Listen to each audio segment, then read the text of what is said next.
deeffatu baate maatillee deeffatu baate yoo deebitan olitti andas na jedha. Si galee ammallee ilma kanaaf jechuun olitti deebitan das na jedha ammallee jibba keessan hin qabu.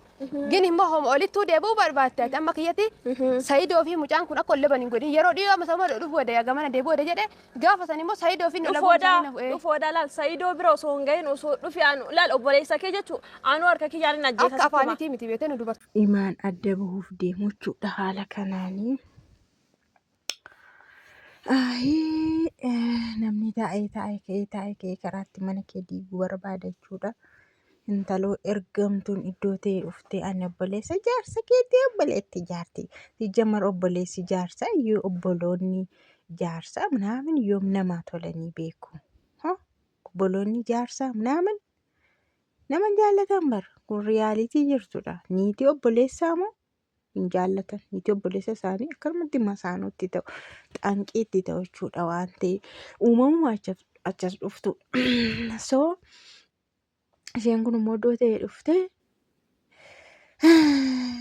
kottu deebiin jettu nama tokkotti heerumee kee akkamitti nama isa duraatti deebi'a. Hin deebi'a maayyuu garuu hin ta'a. Garuu dhugaa dubbachuudhaaf tokko ani dhugaa jiru dhugaa waaqaan argeera nama akkasii nama heerumee ka'ee namicha duraa mucaadee dhuguma mucaadeera. Namicha sanatti nama deebi'an nan beeka nama sana. Dhugaa waaqa oduu nageetu hin taane akkanatti mirkanumaan beekachuudha. Garuu akkamitti jedhee namni akka waan abjuu keessa argaa jiruuf akkamitti ta'a jedheetu garuu walumatti deebi'anii wal faana jiraatanii ijoollee horanii haga ammaallee wal faana jiru waan isin dhibu. Ana garuu hin ta'u jedheen amana kana. Isheen kun immoo kootu deebii ammallee yoo deebite aannan jaalladha itti nama barbaada itti obboleessa kootti deebii obboleessi koo dhufaa jira biyya Yamanii jedhe. Biyya Yamanii dhufaa jira jette. Innaa sababa keetti Saayidoo faanallee wal dhabuu hin qabu jette. Saayidoon ofii maalsaati gurbicha. Saayidoodhaaf fira moo maalsaa Saayidoon faana koo waliin beekan iyyuuti bara. Inni Saayidoo iyyuu sababuma kanaatti bare malee dura Saayid faana waliin beekan.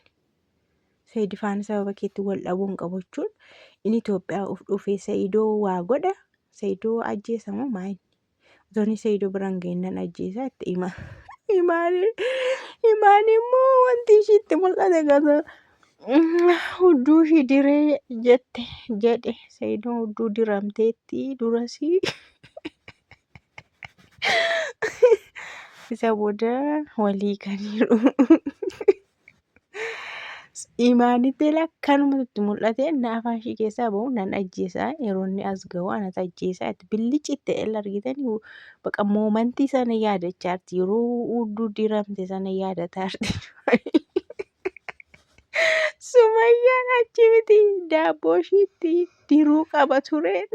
Ayi Sumayyaatu qaamaan argee waan an godhu natu beekaa jette. Imaan jechuudha har'as. Otoon qaamaan ishee argee waan godhu na beekaa jette. Ammaal yaadatti yeroo sana yaadattee jechisa Sumayyaanis jetteen sana yaadatte walitti dhufee barra. Sumayyaan isheen hudduu hin xiqqeesseef gara hudduu taa'umsaa waraanuu miti daabboo sana keessa waraanuu qaba ture. Ayi Sumayyaan gaafasii maraatti. Sumayyaan garuu jecha badaallee hin fayyadamtu gaafa sana ibiddeetti akkamii niitiin dhirsanarraa fudhattee na arrabsitiidha. Kan isheen qawwatte na imaanillee booda Sumayyaa tuqxeeyyuu hin beektu qaamaan wal arganiiru. Garuu isa gaafa duraa Sumayyaan jetteen sana yaadattee waan an godhu natu beeka. Sumayyaa iyyuu waan an godhu na beeka. Gudi ammaan kanan jedhu jiruu bareedduun kun taanaafiin imaan amma qamisii gamaaf gamana qabattee zannaxuutti kaanaan argitanii akkatti ishiin nama cabbattu imaanii qabrarri jetti bar nama dubbisuu diddeetti baramma harka akkattiin quba afur bichaa sitti hidhatti imaan qabrarri jechuu keessa baatee jechuudha si cabbatudha harka ishii xinneessite quba afurii si cabbatte.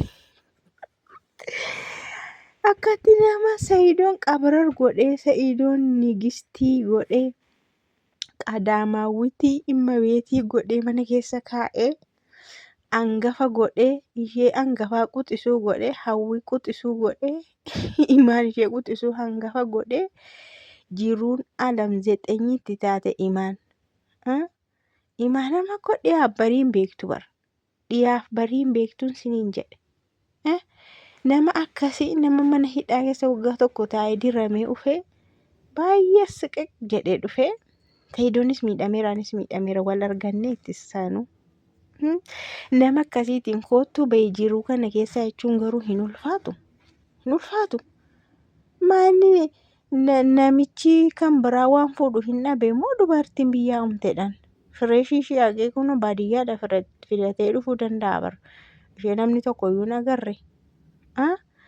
Innaa durri yeroo mucattiin rakkattee hidhamte eenyu gaafa nutti himatteetta jedhu akka waan hin dhageenye hin dhagaa miti isaan ganaariif dhaga'anii akka waan hin dhageenyeetti warri dhirsaa nutti himatteetta sijjammara akkamitti warra dhirsaatti himatama maal mammaaksa tokko sittiin himuun niitiin fira hin qabnee fira dhirsaatti baqatti jedhan laal.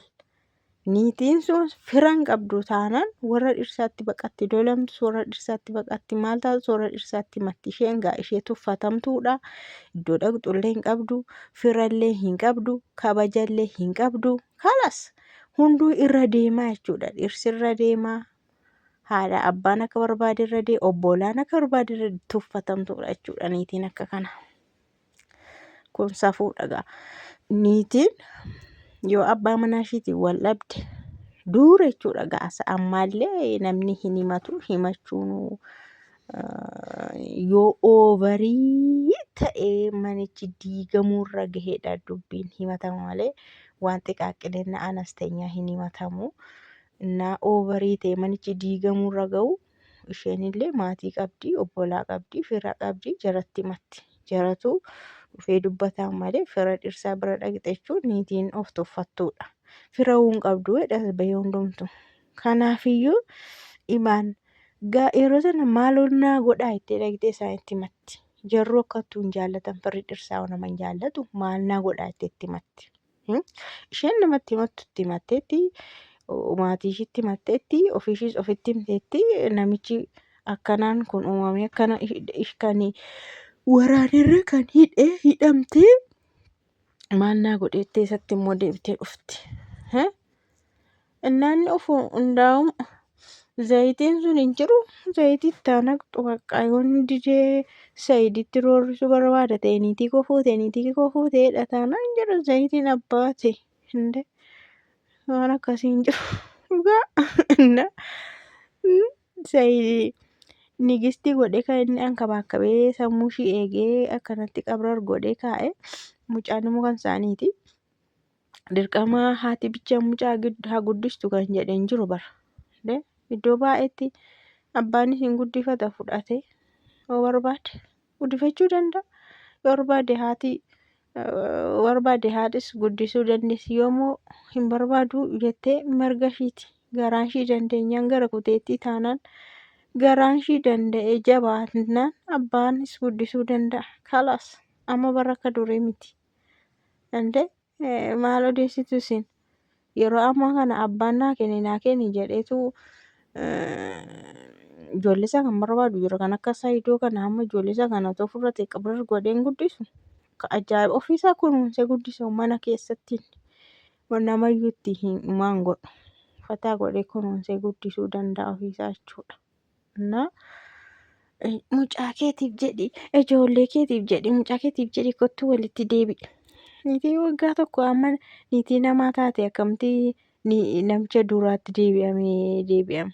Waay hin deesnu yaaskeedhaan ayaskeedim jireenyi gara duubaatti hin deebi'amu sijjammara. Gara duubaatti kan deemu maali dhadhanii waan ta'edha. Dhalli namaa garuu fuulduratti hin deemu. Niitii inaaftuu kana garuu Saayidoon ofirraa dhowwuus ta'e mana isaarraas dhowwuu jiruu isaa keessas akka baatu godhuu qaba. Dhugaa dubbachuudhaaf waa'ee isaaniillee dubbatuu hin qabdu irraallee haasa'uu hin qabdu deemtee obboleessa ishii niitii barbaadde fuusifachuu kalas. Dubartiin dhumteedha moo baay'ee jira barkoomtaalaan jirti dubartiin akka ajaa'ibaa tuulamte. Rabasuma Namichi achi yeroo dhufu Saayidoo maal gochuuf yaade laata? Saayidoo faana wal dhabuu hin qabu. Maal gochuu yaade laata achii gaafa dhufu? Basmaam.